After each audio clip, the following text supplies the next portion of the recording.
Hello दोस्तों, मैं सुरजीत कुमार और आप देख रहे हैं स्टूडेंट ऑफ आरडब्ल्यू। दोस्तों, आप सबकी कमेंट आ रही थी कि सुरजीत भाई हमारा जीके जीएस में स्कोर नहीं बढ़ रहा है, जीके जीएस के लिए कुछ बता दीजिए। देखो, आज की वीडियो आपके लिए बहुत ज़्यादा इंपॉर्टेंट होने वाली है। अगर आप चैनल पर नए हैं तो चैनल को सब्सक्राइब जरूर कर लीजिएगा, ताकि जो भी न्यू वीडियो होगी उसकी अपडेट आपको मिल जाएगी।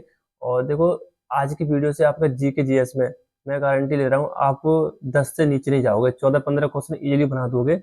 जो भी टॉपिक मैं बताऊँ उन्हें अच्छे से क्लियर कर लोगे। तो सबसे पहले ही मैं आपको ये बता देता हूँ कि आपका एसएससी जीडी में स्टैटिक जीके का सबसे ज़्यादा वेटेज रहता है। 7 से 8 क्वेश्चन आपके पूछे जाते हैं। तो स्टैटिक जीके भी देखो, कुछ इंपोर्टेंट टॉपिक हैं, उन्हें आप अच्छे से कवर कर लेना, ठीक है। तो आपका पहला ही टॉपिक है शास्त्रीय नृत्य और लोक नृत्य, ये है ना। इनसे संबंधित कलाकार भी याद कर लेना, और सभी राज्यों के लोक नृत्य वगैरह अच्छे से याद कर लेना, ठीक है। और दूसरे नंबर पे आता है आपका टेम्पल्स। जितने भी टेम्पल्स हैं उनसे संबंधित भगवान हैं, उन सभी को याद कर लेना। ऐसे पूछता है कि लिंगराज मंदिर किस भगवान से संबंधित है, ऐसे पूछ लेता है क्वेश्चन, तो आपको वो सभी अच्छी तरीके से याद करना है।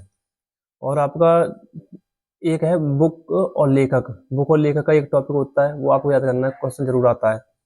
और एक आपका दिवस, जितने भी दिवस हैं वो सभी आपको अच्छे से याद करने हैं।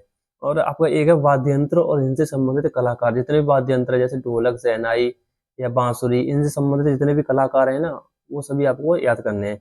एक आपका घराने, घराने होते हैं, और घराने से संबंधित जितने भी कलाकार हैं, वो सभी आपको अच्छे से याद करने हैं, ठीक है। और एक आता है आपका राज्यों के मुख्यमंत्री और राज्यपाल। ये बहुत ज्यादा इंपॉर्टेंट है, यहाँ से क्वेश्चन आता ही आता है। और एक और याद कर लीजिए आप, वाटरफॉल्स, जो कि ज्योग्राफी का पार्ट है, उसे याद कर लेना, ठीक है। ये तो आपका स्टैटिक जीके का पार्ट हो गया, इसे बहुत अच्छे से कवर कर लेना है आपको। और अब आते हैं आपका सिलेबस पर। सिलेबस में आप हिस्ट्री में क्या पढ़ोगे, ये सुन लीजिए। कॉपी पेन लेके बैठ जाना, अच्छे से लिखना है ये सब, ठीक है। तो हिस्ट्री में आपको करना है सिंधु सभ्यता। सिंधु सभ्यता से क्वेश्चन आने की संभावना रहती है, तो आप इसे पढ़ लेना बुक से अच्छे से।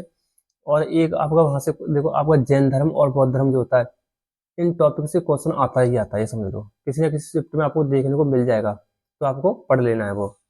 और आपका तीसरे नंबर पर आता है आपका विजयनगर साम्राज्य, जो साउथ इंडिया का है।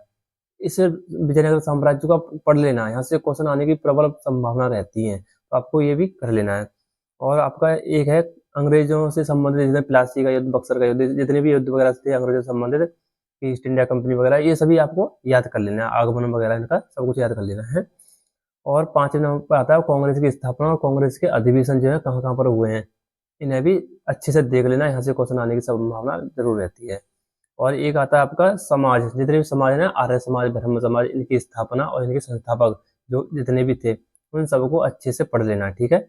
और आपका एक है गांधी। गांधी युग था ना, गांधी में 7 अज्ञा आंदोलन या दांडी मार्च, ये सभी क्वेश्चन आने की संभावना रहती है यहाँ से, तो आप हिस्ट्री में इतना जरूर कर लेना, ठीक है। और आपका पॉलिटी में आपको जो देखो, संविधान का बेसिक, कब स्थापना हुई थी, मतलब संविधान के जो कब लिखा गया, कब लागू हुआ, ये आपको अच्छे से याद करना है। और संविधान में होती है एक समिति, समिति के अध्यक्ष कौन कौन थे, ये आपको याद करना है। एक होता है विदेशी स्रोत, जो बाहर से लिए गए हैं, जैसे कनाडा से, अमेरिका से, ऑस्ट्रेलिया से, जाप इनसे लिए गए ना संविधान में, ये सभी आपको अच्छे से याद करने हैं। और आपका अनुच्छेद, आर्टिकल, तो देखो एक कोई ना कोई आता ही आता है, आर्टिकल हर बार पूछा जाता है हर शिफ्ट में किसी न किसी में, तो आपको आर्टिकल जरूर याद करने हैं, अनुच्छेद वगैरह। और आपको अनुसूची, 12 अनुसूची हैं, 12 अनुसूचियों को आप अच्छे से याद कर लेना। बहुत ज्यादा संभावना रहती है कि क्वेश्चन यहाँ से आए, ठीक है। और एक होता है आपका राज्यसभा और लोकसभा। राज्यसभा और लोकसभा को याद कर लेना। एक टॉपिक और लिख लीजिए इसमें, जितने भी राज्यपाल हैं, जितने भी मतलब वो है ना, राज्यपाल, मुख्यमंत्री, इनकी शपथ कौन दिलाता है, इनका कार्यकाल कितना होता है, इन्हें भी अच्छे से याद कर लेना। जैसे सुप्रीम कोर्ट के जज होते हैं, इनका कौन होता है, मतलब सुप्रीम कोर्ट के जो जज होते हैं उनकी नियुक्ति कौन करता है, इन्हें रिटायरमेंट कब का है इनका, कि राष्ट्रपति को कैसे हटाया जाता है, इन सबको अच्छे से याद कर लेना, ठीक है। और आपका ज्योग्राफी में, ज्योग्राफी से देखो क्वेश्चन आते हैं, लेकिन इतना नहीं आता। आप नदी, पहाड़, और आपका नदी पहाड़ हो गए आपके, और इंडिया का जो बेसिक ज्योग्राफी है, आपको ये याद कर लेना, ठीक है। जो ज्योग्राफी में ये हो गया। एक चीज और याद कर लेना आप जीएस में, आपका जो पंचवर्षीय योजना है ना, उन्हें अच्छे से याद कर लेना। उनके जिन पंचवर्षीय योजना में काम जो कराए गए थे, जितने भी उद्योग वगैरह खुले, उन सबको आप अच्छे से कर लेना। और इनके टाइम पीरियड को बहुत अच्छे से याद कर लेना, क्योंकि ज्यादातर पूछता है, टाइम पीरियड ही पूछता है कि इस पंचवर्षीय योजना का क्या क्या टाइम पीरियड था, ये पूछता है, ठीक है। तो आपको पंचवर्षीय योजना याद कर लेनी है। और आपको साइंस तो बेसिक बेसिक पढ़ लीजिएगा, कुछ आपको कोई बुक हो ना उसका बेसिक बेसिक पढ़ लेना, साइंस का भी आपका काम हो जाएगा। तो जो भी मैंने आपको टॉपिक बताए हैं वो लगभग आपके 14-15 क्वेश्चन इजीली बन जाएंगे, आप अगर आप इन्हें अच्छे से कवर कर लोगे तो। पढ़ना आपको पड़ेगा, देखो मेहनत आपको करनी है, सिलेक्शन आपको लेना है तो सिलेक्शन के लिए मेहनत भी आपको ही करनी पड़ेगी, ठीक है। तो मेहनत करिएगा अच्छे से इन टॉपिक पर और आपका स्कोर जरूर बढ़ेगा। देखो आप ये सोचते रहते हैं ना स्कोर नहीं बढ़ रहा है तो कमी है, आप उस चीज को तैयार नहीं कर रहे हैं जो आपकी तैयारी नहीं है। मान चलो कोई क्वेश्चन आर्टिकल से अनुच्छेद से आ गया और अनुच्छेद आपको याद नहीं है तो कहाँ से स्कोर बढ़ेगा भाई, बताओ मुझे। तो इसलिए मैं कह रहा हूँ अपना सिलेबस को अच्छे से कवर करके तभी मॉक टेस्ट देना और तभी आपका स्कोर बढ़ेगा।